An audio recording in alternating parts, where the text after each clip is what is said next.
So this is a very different project than what I normally make. I normally make pine needle baskets of different types, different stitches. I usually teach stitching, and I also teach wire wrap gemstones.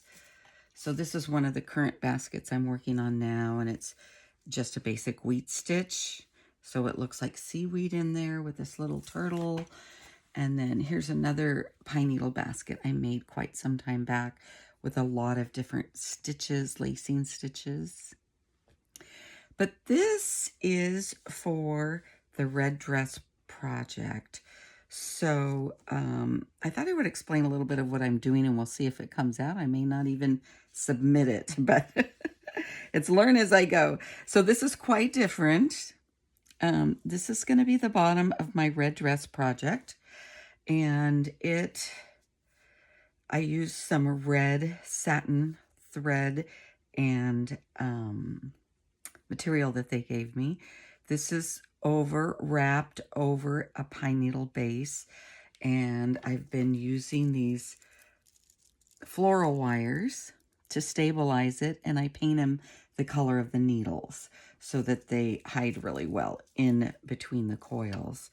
So what I've done with this, I thought that I would just document how I made this. So one, I can remember it, and the other I can explain it to people who are interested. So there's a coil under here, and as I said, there's a floral wire painted the same color as my red needles. So this is the basic stitch, and so you see it's starting to go to the right, and it just gives it a nice spiral pattern. So on my next row, I wanted to encompass this little lace.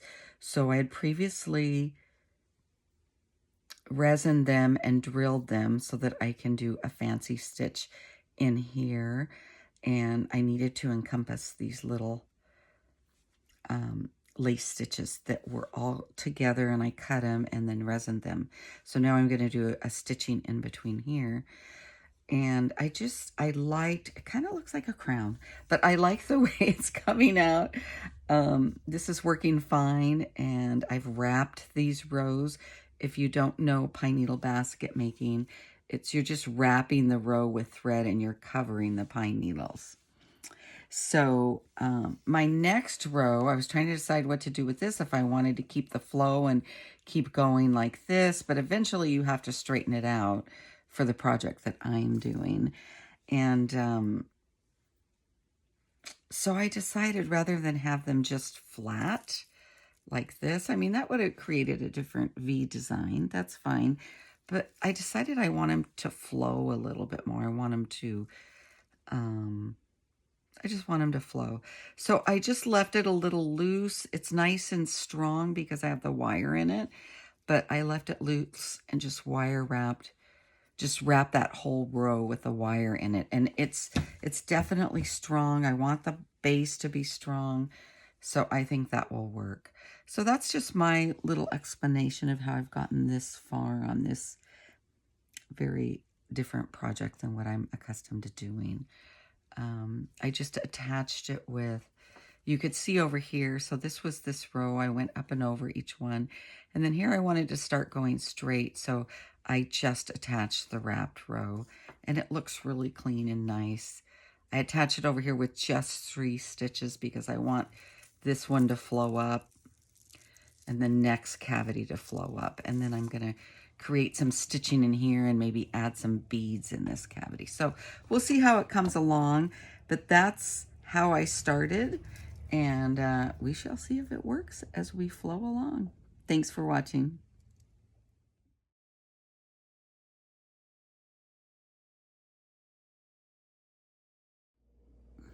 So I'm working on this project, and I thought I would just explain to you how I wrap a row. I like to have my rows really even and snug and no pine needles showing through at all. I want it to just be solid. That's the idea of wrapping a row. So what I usually do is count, I'll do about 8 wraps.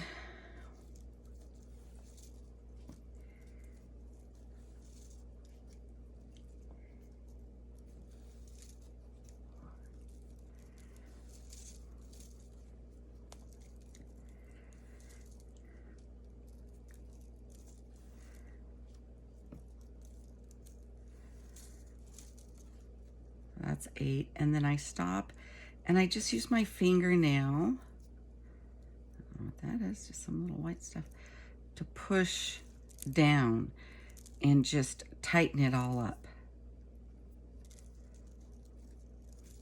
Again, I count to about 8. You could count to 10 or whatever you're comfortable with, and then just snug it down. So in this project, I don't know if I'll finish this project in time, but it's a special project, and it looks like a crown now, but it's not going to be a crown. So then I just take my fingernail and snug it down just to make sure that it's really covered. You see how clean that looks? Everything's covered. Down here it moved a bit. I tried to snug it down, but it's hard when you're going around corners. So I'm trying to decide. Oh, and then the other thing that I do, about every 8 or 10 wraps, I add a needle, a pine needle.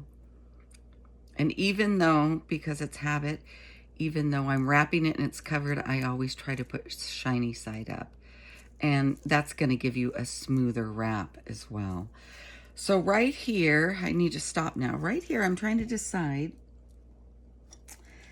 In this project, I was planning on going straight across like this, and then I will fill this cavity with some sort of pretty lacing, like a faggoting stitch or lace stitch or Russian lace, I don't know. So I'm trying to decide whether to go straight across, which would look like that, or if I want to have this maybe rounded, more rounded look. I'm thinking I like the rounded look more. So I might do that. So I'm going to do a lacing stitch in here and put little gold beads to kind of match this little piece of lace down here that I put in resin. So then to attach it, so if you're just doing a regular row, I'll show you that later. If you're doing a regular row and you're wrapping it, just attach it to each stitch below, whether you go through the needles or not. And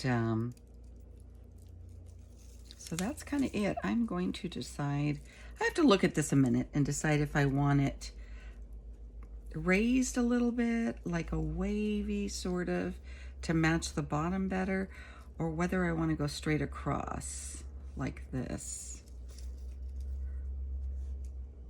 Yeah, I don't think I care for the straight across. I think I'm going to make it wavy so that what comes after has a little bit of a wave to it. What do you think? I don't know. We'll see.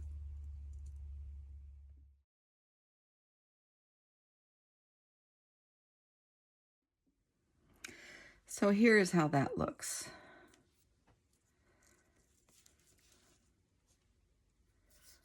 Little fuzzies. So it's just a little, there's just a little height there, so a little bit more of a wave. I thought straight across looked too straight, too straight-laced, I guess. I don't know. So over here, I just took 3 stitches to attach it, and it's pretty firm because I have wire in here. I painted the wire the same color as the pine needles. So I have floral wire in there. Especially at the bottom, I've used a lot of floral wire because I want this to be very solid. I'm going to be building a big, a larger basket. And so I want it to be solid. I want the bottom to be solid. Okay, that's how that's looking. Just took 3 stitches, and when you're stitching right up close to these stitches, when you're wrapping up there, just keep making sure you push it down in to cover all the needles and get everything straight. Now this, if it shows through a little bit on these red needles, it's not going to be noticeable, but I still like to have it very smooth and very straight.